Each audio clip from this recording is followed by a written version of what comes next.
dancing in the dark. Till the tune ends, we're dancing in the dark. And it soon ends, we're waltzing in the wonder of why we're here. Time hurries by, we're here and gone, looking for the light of a new love to brighten up the night. I have you, love, and we can face the music together, dancing in the dark.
Hello and welcome once again to the Dr. Zeero Xiron Free Magic Secrets Show, where we investigate all forms of magic, as always.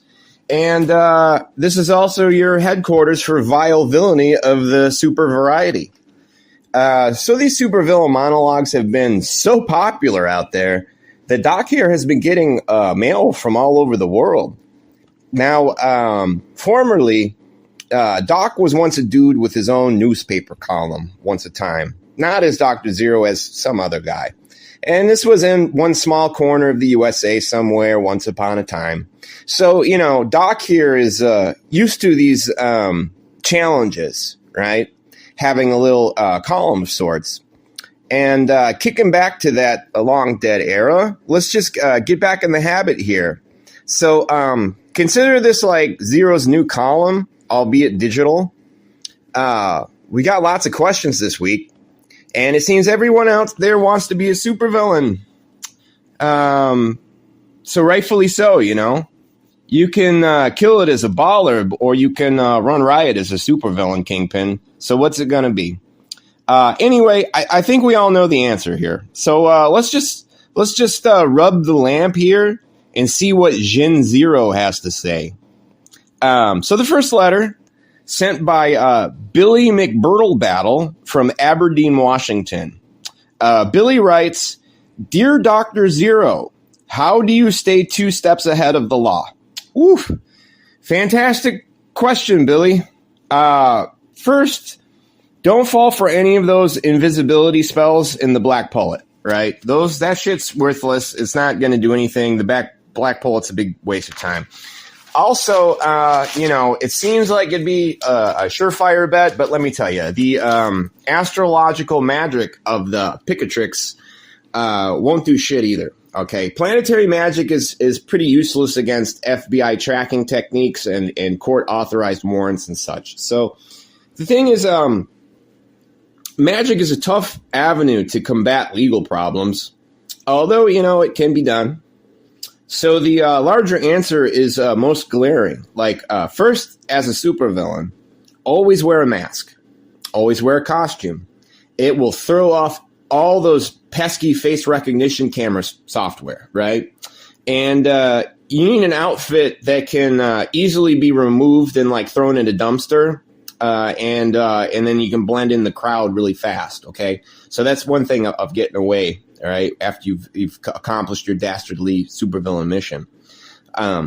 So, you know, always use a VPN when hacking into broadcasts to play your pre-recorded video messages, you know, like that dude in V for Vendetta, you know, because it's important that we do that as supervillains. It's always good to get your message out there. as YouTube is kind of limited. You can't really, just disrupt, Monday Night Football or whatever. Third, always let your henchmen take the fall. They're cannon fodder. That's kind of why they're there. Like they trust you. They think you're the boss, but whatever, they're henchmen. They're expendable. So don't forget about that. Okay. So they're pawns and you got to sacrifice them accordingly. Now, an adept sorcerer may harness the power of death curses to silence witnesses, right? You throw enough out, the investigation goes poof, but you got to be really good at that shit. Now, a lot of people claim to know what they're doing, but you really got to be an adept there. So it also helps to lean on banana peels. You lay them around to make your pursuers slip up, literally. It works every time. Also, if you do end up in court, take a page from the devil's advocate. You remember that shit, the dude, the voodoo guy that like in the basement, and he had that shit with the cow tongue and he put the nails in it, and Delroy Lindo there, and the guy couldn't speak in court and he kept coughing. That's a great tactic right there. And, a great performance from the underutilized Delroy Lindo, who deserves so much more than his sesame cake in that movie Congo. Maybe you know what I'm talking about out there, but it's probably the best part of Congo if you've never seen that one. Bruce Campbell gets killed pretty fast in that one, but hey, at least he's in it for 2 seconds. It also helps to flip the script on someone, and that means like when you're caught for something, you just lie and flip the story around, and then frame them for everything, and then you get out on bail, and then you run away to Florida where they have no extradition laws, and step on it. So remember, you're a supervillain. So you just frame people, make your getaway clean, and if you're gonna go big with your supervillain plot, expect you're probably gonna get arrested. But sometimes it happens. It's okay. You just gotta keep your arsenal of magic techniques all in the front of your mind, right? You gotta stay happy. Now, Melissa McIntosh writes from Amarillo, Texas. Dear Dr. Zeero, if you are equally intellectually matched with your superhero nemesis, how do you sneak in a victory? Great question, Melissa. When you're both as smart, both as clever, and both as inventive, you got a battle of wits that are totally matched. So, there are two surefire methods for success here. First, you got to go dumb, right? You make a master plan so incompetent, ridiculous, and useless, they will never, ever see it coming, right? You got to fly below their radar. Okay, so I'm not going to necessarily give you, I'll get in trouble here on YouTube if I lay something out for you, but I'll put it like this. You remember how in the 1960s, Batman always had like villains with over elaborate props, like giant coins, and he's got that like T-Rex he kept that's like in his cave and everything. You kind of got to go with that sort of shit, right? You have to go big and goofy and over the top. Now you need you got to hire a U-Haul truck and guys to like bring like whatever prop, and it's like a big hassle. But henchmen, they're grunt work. I guess you just need to get more henchmen in order to pull that off. You need a whole bunch of them. You need a whole team. But, yeah. So, also banana peels. Once again, surefire method. They slip, they crack their head on the ground. They get a little dizzy. They see little Tweety birds going around their head. It happens. Okay. And, secondly, the thing I wanted to mention is that, it's a quote, and it's another sure thing to work. Shoot first, think never. Shoot first, think never. So understand the more haphazard and impulsive you are, the less they'll be able to determine your movements. Now, Jack Gelato from Ithaca, New York writes, Dear Doc, how do I safeguard my secret supervillain lair? Excellent query, Jack. Well, let's take a page from Hobgoblin. See, a little known fact here. Old hobby there. He just kind of got lucky. See, Green Goblin was a smarty pants.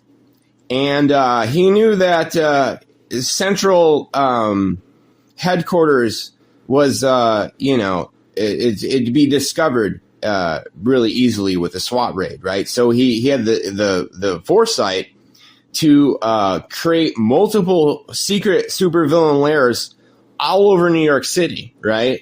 And he had them fully stocked with his pumpkin bombs and his hovercrafts and extra goblin costumes and all that shit. So, when he got impaled by his own glider and died, he left these behind, just sitting there. No one ever discovered them until this dude named Hobgoblin just kind of stumbled onto them, this like random crook. So he's like, I know, I'll just start dressing like a goblin too and steal all this shit, and Spider-Man won't do anything to stop me. Hobby just kind of got lucky there. But the point is, having multiple supervillain lairs are integral. It's very important. So, you go to jail, they'll never find them. That way you keep all your fucking hovercrafts and pumpkin bombs on tap for the next bank robbery or attack or whatever you're doing. Whatever chaos you're causing, it's very important. So I hope that answered your question there. And finally, the last question for the day is George Starkelman messaging us from Anchorage, Alaska. And he says, Doc, it's fucking freezing up here. It makes sense to be a cold-themed supervillain. But all the good names have been taken. Captain Cold, Blizzard Wizard, Weather Master, etc. Have a good identity for me? Sure there, George. Glad to help. So cold-themed supervillains must keep their thugs in mind. First, you need some kind of, aesthetic razzmatazz where everybody has the cold look to them. But you also need like a ray gun that shoots shit that makes everything frosty, right? Without that, you're not going to get far in the cold-themed supervillain business.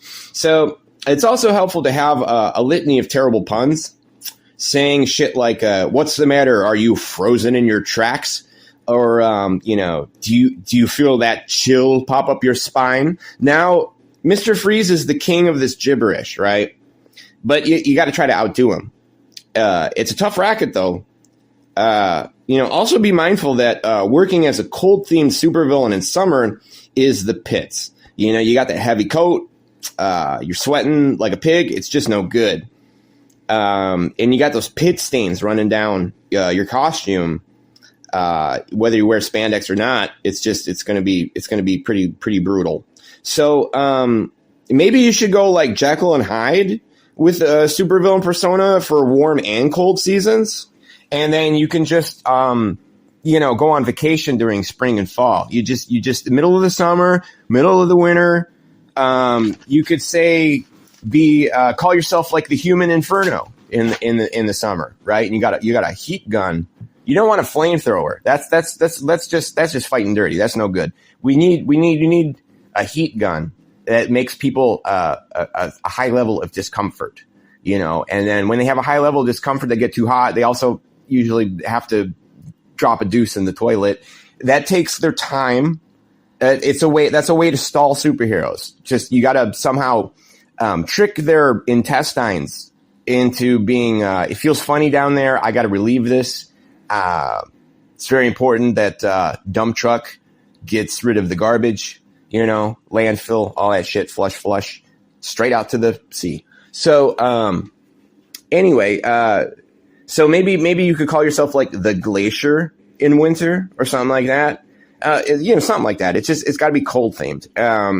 A lot of the good cold themed names have been taken, but work on it. So I'd also recommend wearing goggles, like the steampunky kind. It also helps to be Irish when you're a cold villain, because Irish people are always fucking cold all the fucking time, and we're all used to it. So you also have to be a cold bitch dating people. The colder of a bitch you are to people that it never worked out with and all that, It's good. You know what I mean? It's this. So anyway, point is, just think of a better moniker than Chili McFreeze. I'm sure you could come up with something better. It's just the way it's got to go. So anyway, ladies and gentlemen, and it's they, them, whatever your pronoun may be, that is all today from the Dr. Zeero Xiron Free Magic Secrets Show. I got many other letters, but I'm going to save them for another day. And actually, for once, I'm going to leave the comments on this video so that you guys out there can ask more questions for a further video. And, please leave your best, and Doc here will do Doc's best to reply. So anyway, the same shit as hit the subscribe button, let people know I exist. There's all kinds of people out there that needs this super villain advice, and you just got to let them know I exist. I hope not to let you down and all that. So that much said, I really need to attend to my secret supervillain plot here, and it's quite the doozy. So, as always, hail Arkham, and here's your hot rockin' outro for the day. See you, kids.